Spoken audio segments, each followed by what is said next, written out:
The third part of this three-legged stool, remember the first part is a path to balance in 7 years. Second part is a legislative strategy that will work in Washington. And the third part is getting the public involved. We did a Zogby poll in October of 1,000 voters around the country. They were divided pretty evenly between Democrats, Republicans, and Independents. They were also spread geographically between the East, South, West, and the Midwest. We asked this question: how concerned are you about the current national debt? Look at the response. 94%. We're at a time in our history where this has become one of the driving concerns of the total population, unlike earlier years. Number two, we asked the question, how important is it to find a solution to this problem? Look what happens. We go to 97%. And again, good support across all political parties. Number three, we described the 1 cent solution as reducing total government spending 1 penny out of each dollar per year for 5 years. Would you support the plan? Look what happens. 3 out of 4 voters support the plan. I had a chance to meet with the former head of the Democratic National Committee, and I said, I want to show you a plan that 71% of Democrats support. Are you interested? He said, yeah. Because thoughtful people, no matter what party they're in, realize that we've got to take some action. So we get 3 out of 4 voters supporting this. Then we said, but wait a second, what if it means you have less money coming back to your state or your congressional district? Would you support this? Look what they say. It goes up, 90%. Then we say, what if you need to get in touch with your member of Congress, a senator or congressman, and say, please support this. Would you get behind it? Look what happens here, 80%. We also did focus groups in December. We got people in a room, we went through the whole presentation, and what we saw over and over again, the average vote, no matter what they were, Democrat, Republican, or Independent, they said, we've got a spending problem. Remember the family gets 50,000 in, 80,000. We got to cut the spending. And that's the message that has to come through from the public to Washington. So we have a national campaign that we started this month to enlist 1 million supporters. And what we're doing is a digital campaign. That means getting folks involved on the internet. A social media campaign.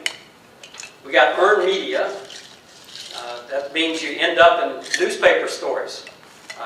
You saw one, I guess it came out Saturday here in the Birmingham newspaper. And then TV advertising. And we're all doing one thing. We want to drive people to a website. And the website is onecentsolution.org. When you go to this website, here's what it looks like.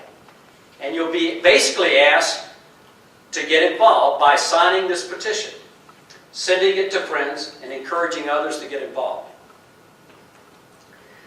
In addition to this, we're going to go to some key states and have a ground campaign. Because we figure there's going to be some key states in this whole debate that they need to hear from a lot of folks. We're going to have influencer recruitment, coalition building, speakers bureau, events and rallies, petition signing, and earn local media.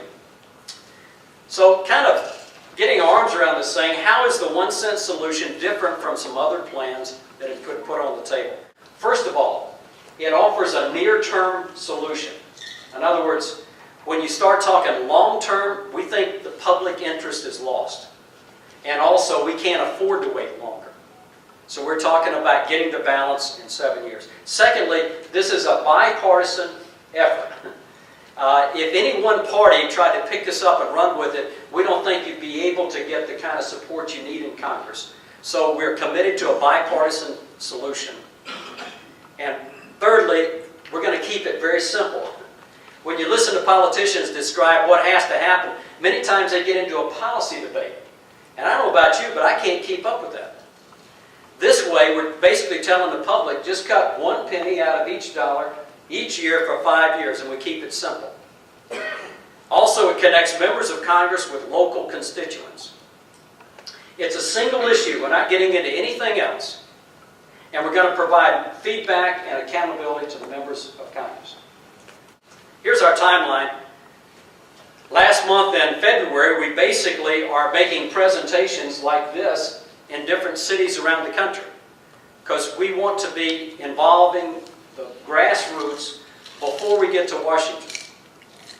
We're also meeting in Washington right now to develop leadership in the Republican side and the Democrat side so that it would be bipartisan and to start the national petition drive.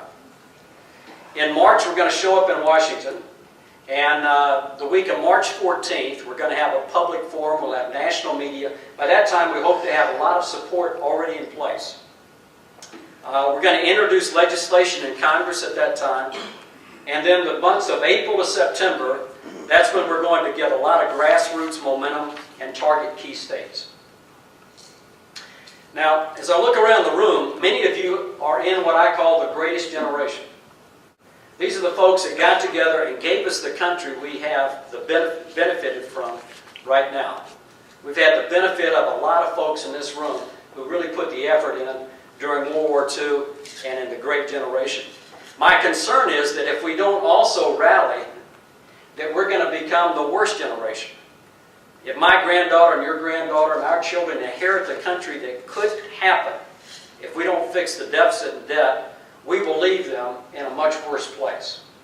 And so, as I have a chance to present this, I think that's what we're all trying to do, is what can we do? Can we unite together to make this, again, the greatest generation and give our country the opportunity to provide for our children and grandchildren a future?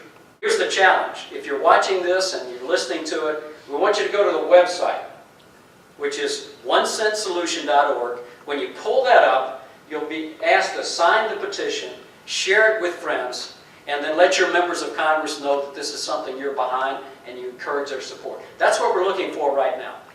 And so we encourage you to take that action step. Thank you for listening, and I trust that you will get involved in the 1 Cent Solution.